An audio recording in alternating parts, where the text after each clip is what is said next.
Made in India weapons తో పాక్ ని చిత్తు చేశామన్నారు ప్రధాని నరేంద్ర మోదీ. దేశ చరిత్రలో ఎమర్జెన్సీ ఓ చీకటి అధ్యయనమన్నారు కేంద్ర మంత్రి అమిత్ షా.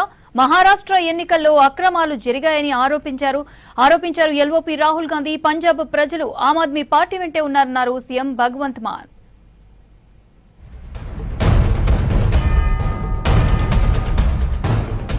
ఆపరేషన్ సింధూర్ తో భారత శక్తి ప్రపంచమంతా చూసిందన్నారు ప్రధాని Narendra Modi. Make in India ఆయుధాలతోనే ఉగ్ర స్థావరాలు ధ్వంసం చేసినట్లు చెప్పారు. ఆపరేషన్ సింధూర్ తో కేవలం 22 నిమిషాల్లోనే శత్రువుల వెన్నుల్లో వణుకు పుట్టించామని వివరించారు. ఢిల్లీలో జరిగిన శ్రీ నారాయణ గురు మహాత్మా గాంధీల చారిత్రాత్మక సంభాషణ శతాబ్ది వేడుకలో పాల్గొన్నారు మోదీ. ఉగ్రవాదం ఏ రూపంలో ఉన్నా వదిలే ప్రసక్తే లేదన్నారు ప్రధాని.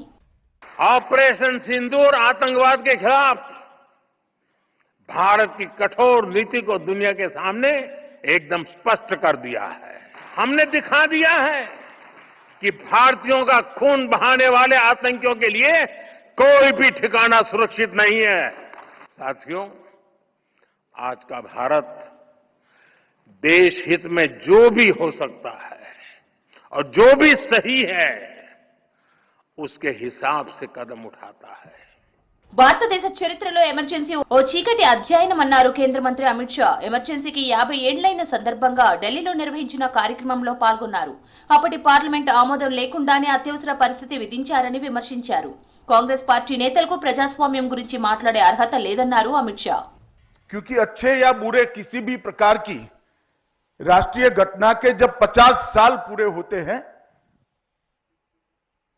तो समाज जीवन के अंदर इसकी याददाश्त धुंधली हो जाती और आपातकाल जैसी लोकतंत्र की नींव हिलाने वाली की घटना, इसके बारे में याददाश्त समाज जीवन की अगर धुंधली होती है तो किसी भी लोकतांत्रिक देश के लिए बहुत बड़ा खतरा होता है.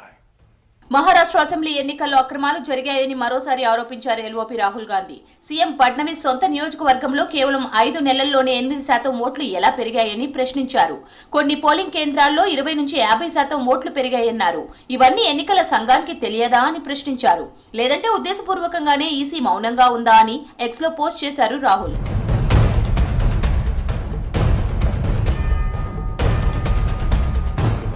దేశంలో విమాన ప్రమాదాల నివారణకు అన్ని చర్యలు తీసుకుంటున్నామన్నారు ఏవియేషన్ మినిస్టర్ రామ్మోహన్ నాయుడు. పూణేలో జరిగిన helicopters and small air crafts summit లో పాల్గొన్నారు.